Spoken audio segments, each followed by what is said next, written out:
Hey everybody, here is episode 33.5 or mini episode 8 of Eat, Drink, Write, an Urban Fantasy Whiteboard. Yes. We are going to talk about pen names today, which is something that has always fascinated me. What is a pen name? Why do you do it? Yeah, me too. Well, so a pen name, first of all, is a pseudonym, or in some cases, it's like a variant form of a real name, adopted by an author and printed on the title page or byline of their works in place of their real name. And I've always thought about, if I had a pen name, what would it be kind of thing? Like, do I need a pen name? Why would I want a pen name? That kind of thing. A pen name is like a shield. It allows the author to conceal his or her identity, shake off any preconceived notions, internal or external, and to write freely in whatever genre you want to write in. So, think about the preconceived notions of being a woman, or, you get rid of all of that. And Absolutely. It's a shield. Yeah. Yeah, which kind of leads into the pros of using a pen name, Mm-hmm. which includes, having a legal name that's difficult to spell or pronounce. I know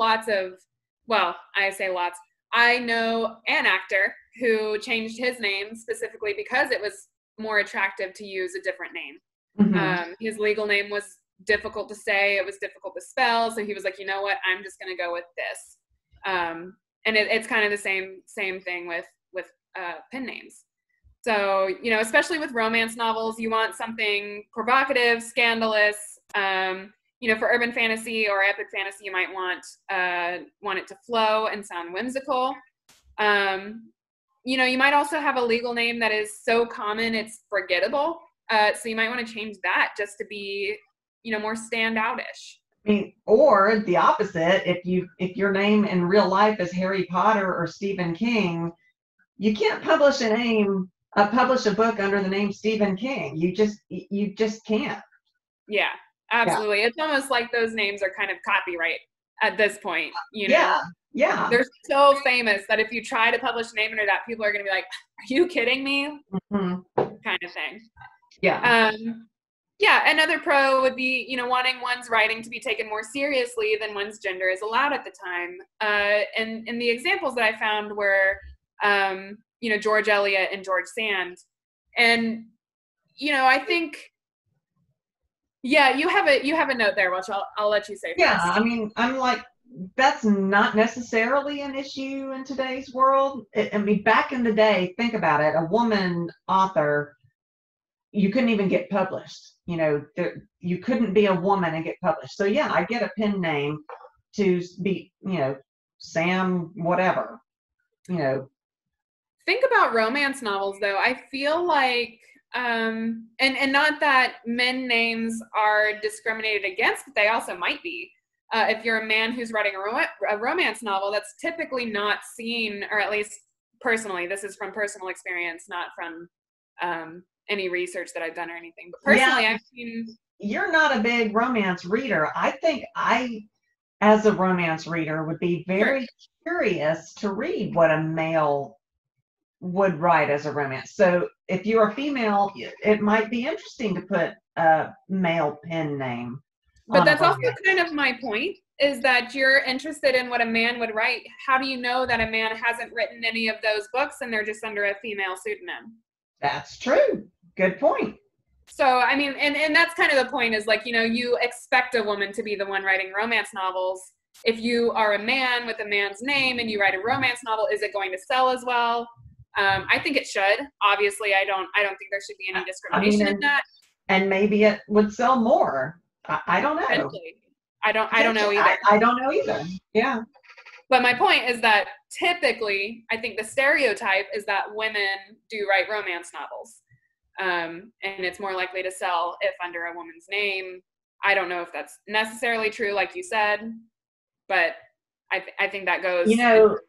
Karen Moning is one of our favorite authors, and to me, she started writing romance. And so I'm thinking, when I first read her, I was like, that's got to be a pen name. And I honestly don't know if it is.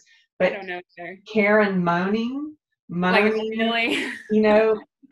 So to me, that may be a pen name. I don't know if that's her pen name or not. But names like that for a romance novel, or us as urban fantasy novels, they're words that connotate fantasy and magic and that kind of thing. So you might want to consider doing a pen name to evoke those kind of things. Absolutely. Yeah, I think so. I think it depends on, the genre that you're writing. Mm-hmm. And it depends on, know the stereotypes of that genre and decide if you want to break those stereotypes, or whether you want to follow them. Mm-hmm. So yeah. Another thing is, changing genres, such as going from writing romance to writing suspense, and you want to avoid confusing those readerships. So if you change from being an urban fantasy writer and you decide to write erotica, you might want a different name for that. Yeah, think about it. Stephen King, we're all like, we see his name and we automatically think, oh, this is going to be a great horror novel. What if he wrote an erotica an erotica novel, and we read it and we're like, well, first of all, I think that Stephen King could write anything and be amazing. I was about to say, I think even if Stephen King, even if it was marketed as an erotica book, I'd be like, I'm curious to see what the hell he did with that genre. Well, he gets into people's heads so well. I think he would write amazing erotica, honestly. Can you imagine the children's books that Stephen King would write? That man is brilliant. That's all I can say. But like the same kind of idea, say that you write urban fantasy and then you want to write a children's novel. Those are very different. Urban fantasy typically has a lot of mystery, a lot of murder, a lot of death, and children's books are obviously not. Yeah. I mean, do you really want that name connotated with, children's? Yeah, I get it. Yeah, absolutely. Another thing is, another pro to using a pseudonym would be, don't laugh at me. Wow. Hey. Listen to what I have to say. Another pro would be the desire to keep certain aspects of your private life private, just keeping those to yourself. I get that because, okay, so I'm a special assistant attorney general. If I wanted to write erotica, that would reflect on the governor of my state, the attorney general of my state. So yeah, I would probably have to use a pseudonym. That I would be fired, I think, if I wrote erotica under my name, which is right there with the attorney general of the state of Georgia. Right. Yeah. No, I think so too.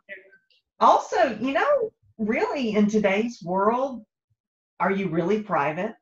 Yeah, I mean, no, that's a good point. You think that you're private, but I think people can find out.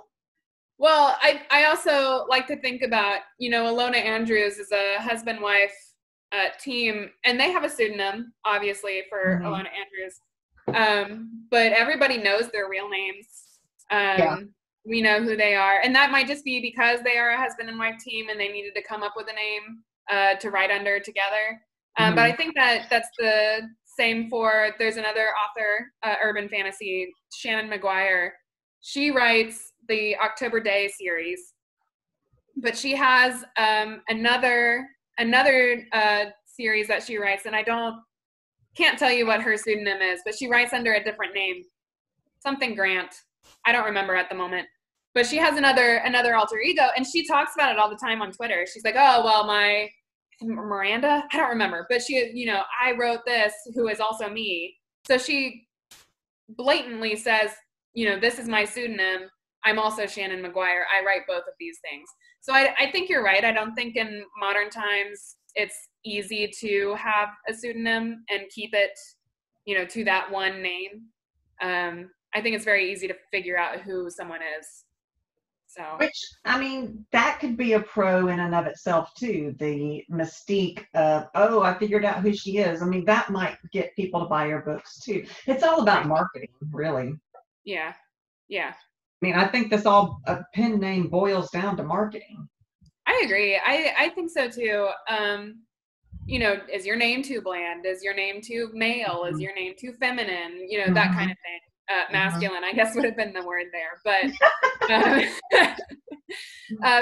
but no, I think you're right. I think it boils down to marketing and what works best for your genre, what works best for your story, what works best for your personal life, that kind of thing. So that kind of leads into, well, what would be the cons then of using Yeah. a pen Yeah. name? What's a bad Um, yeah, hiding your identity makes it really hard to get your word out about your book. If you have different names, then it's difficult to market your book from one name to the other. I mean, think about, okay, so I don't know if we've had an episode yet on platforms. We should have an episode on platforms. I don't think we have. But think about having to create a platform. Okay, so you've got your real self, and then you've got your pseudonym self. You've got to create an entire platform for that pen name. Right. And multiple pen names really aren't practical in this day and age of social media. I mean, you would have to have, I mean, so we have our podcast social Yeah. media. I have my personal social media for me as an author. You have your personal social media for you as an author. It is really hard to keep up with those three things. I can't imagine having pen names on top of all of that. You know, so say I write under Sherry Ellison for, you know, stuff that won't get me in trouble as a special assistant attorney general, but I want to do erotica. So now I've got a whole nother name. And on top of doing our podcast, on top of you doing, my God, I would go crazy. It'd be a full-time job just trying to keep up with all the different pen names. Aren't you crazy already? Well, yeah. Yeah. So I don't know that it's practical to do pen names in our day and age. I mean, there was a reason in the past for doing it. But to try to keep up, you know, blogs and Twitter and Facebook and all that for all your different pen names, I just don't see it happening. Yeah. I mean, as a writer, your name is your brand. So I honestly don't know that it would be a bad thing in today's day and age to have everything under one name. You know, like Stephen King, like you said, I would read a child's book under that Stephen King wrote. I would want to see what it was. I would read erotica under Stephen King. I would just be curious about what Stephen King's children's book would be. And I think, you know, J.K. Rowling, for the Harry Potter author, she tried to write a book under a pseudonym after she was famous for Harry Potter. She wanted to try to come out with something else, and it sold like 1,000 copies until people found out, oh, she's really J.K. Rowling, and then it sold multi-million. So your name is your brand. Yeah. And you've got to think about that with your pen name. Yeah. I mean, so if you decide to do a pen name, how do you do it? What do you do? How do you do it? So you can create a list of words that you like, favorite things, plants, places, animals. Play around with those words to come up with something that sounds good together. Look at baby name lists. I mean, I'm not kidding. I get a lot of character names from baby name lists. I do too, yeah. Go to my favorite place, the fantasynamegenerator.com. I love the name generators. Every week. I can't say enough about her. To me, she's brilliant. I can't believe she does that entire website all by herself. But she has generators for everything. She has cool names. Like if you wanted to say, I want to be a steampunk kind of author, you can look up steampunk names and that generator will come up with names that I mean, how cool is that? Yeah. You know, especially for fantasy that we write fantasy, which is got its own connotations to it. You don't want to be Jane Smith when you write a fantasy novel necessarily. Right. Yeah. then this is very important. Research that name on the internet because it might already be in use, right? Absolutely. Especially if you get it from a name generator. You know, what sounds good to you might sound good to someone else. I think it's just, you know, important to double check yourself. I mean, same goes for anything that you're doing in your novels, like double check it. So of course you'll Yeah. do the same for a pseudonym. It may already be out there. I mean, we all think we're brilliant, but somebody else may have come up with it already. So definitely check it. Check Amazon also. You know, Amazon is a huge market of self-published books. So someone else might have thought of it. So check those pen names, check those titles, that kind of thing. And then if you do decide to do it, you've got to get ready to prepare that social media and that platform. Yeah, that's a big It's one. huge, Yeah. which I think I will always write under my name. Maybe I don't plan on writing erotica, but possibly, but I would probably wait until I'm done working for the Attorney General's office. Yeah. Yeah. I just have to be aware of, I represent the state of Georgia, and I do have to be aware of what my name, I don't want to bring bad connotations to my governor and to my attorney general. So there might be a time and a place for me to use a pen name. Yeah. Do you want to hear some famous pen names? Of course I do. So Dr. Seuss. His He's real the name. Cat in the Hat. That's his pen name. Yeah, I know. His real name was Theodore Geisel. Geisel. And after he threw a raging party breaking Dartmouth and federal law, and during Prohibition, he couldn't use that name anymore because it had such bad connotations because he broke Prohibition. So he used to be the editor-in-chief of the college's Jack-o'-lantern magazine. He got fired because of that. So he couldn't write under himself. So Theodore, being a rapscallion, kept writing for the humor magazine by signing his name under his middle name, which was Seuss. So years later, when his first book was published, he added the name Doctor as a joke because his dad had always wanted him to be a doctor. So hence Dr. Seuss. So that was his pseudonym, and my God, it's taken off. So Dr. Seuss, everybody knows Dr. Seuss. Yeah. Stephen King has written under the pseudonym, the pen name Richard Bachman. I didn't know that.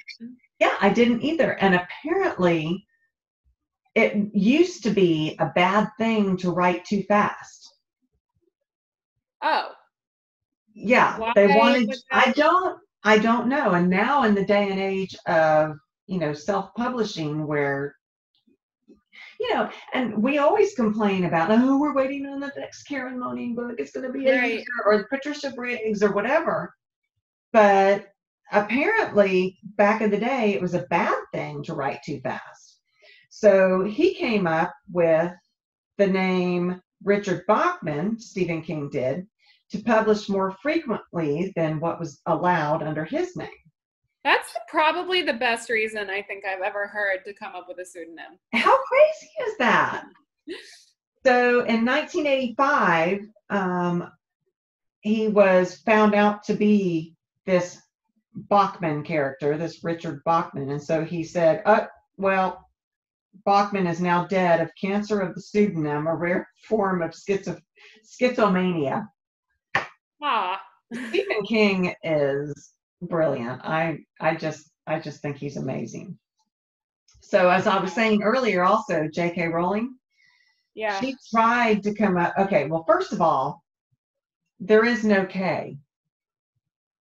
She has no middle name. She just added the K. She added the K because her publisher thought that Harry Potter would sell better if she disguised her gender. So instead of being Joanna, is that her name? Yeah, I think Joanna.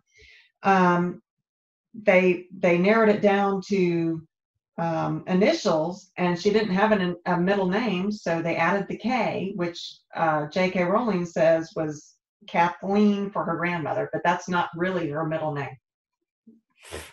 So J.K. Rowling was really Joanna Rowling, and her publisher thought that that wasn't going to sell books, so she became J.K. Rowling.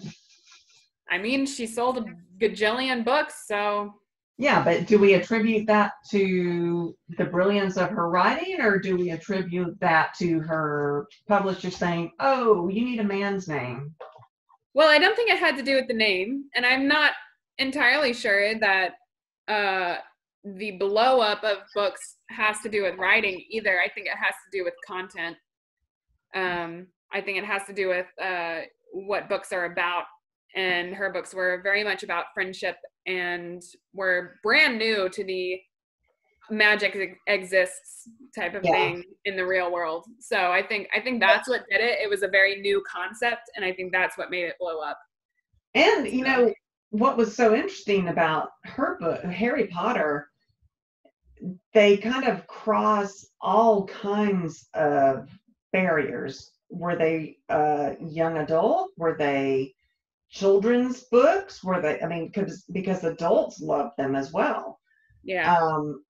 She was just brilliant in so many ways. So I find it interesting that she was forced to change her name from being able to be Joanna Rowling to having to be J.K. Rowling because her publisher said you aren't going to make it unless blah, blah, blah. I don't know. But it works for her as a brand name. It did. I'm fascinated by it. I mean, was that a good thing?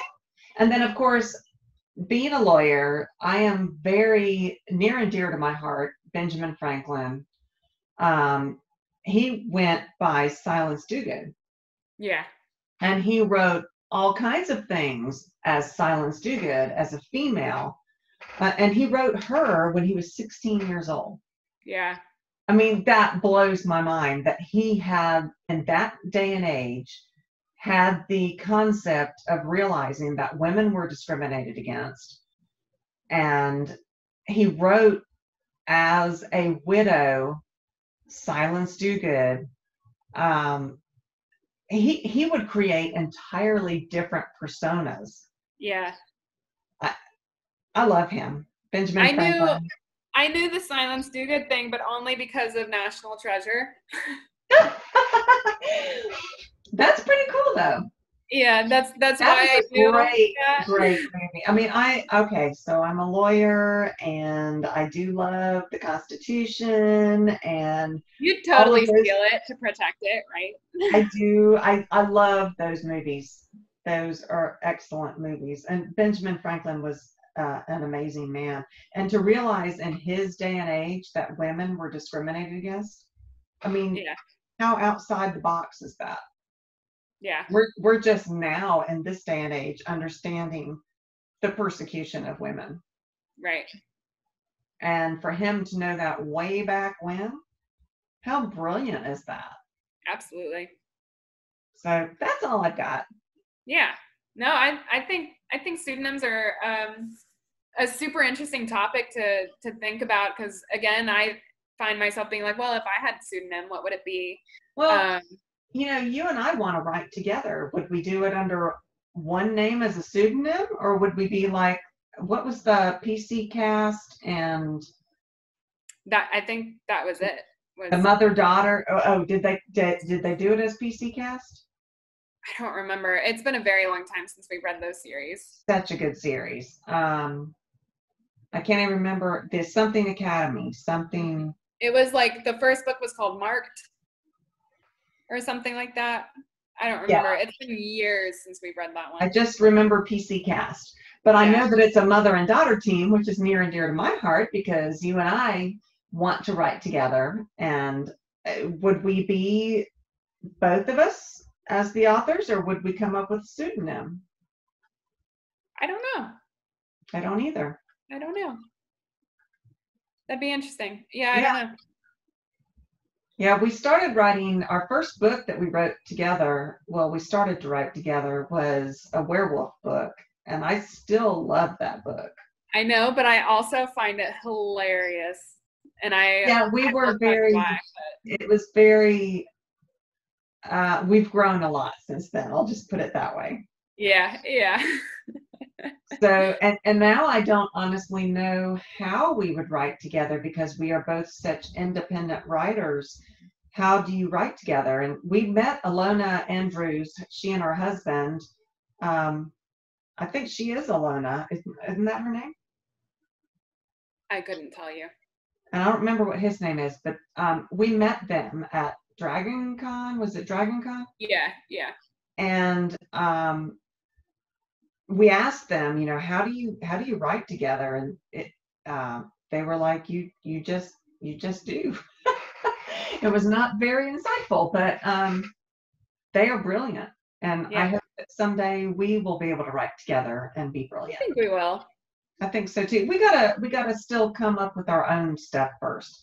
Yeah. I mean, Taylor is brilliant with what she is doing, and I want her to make her own name before we venture out into doing our name. Well, So, thank you. mhm. I'm glad you find me brilliant. I do. You are. Thank Wait until y'all just wait until you get to read her. you.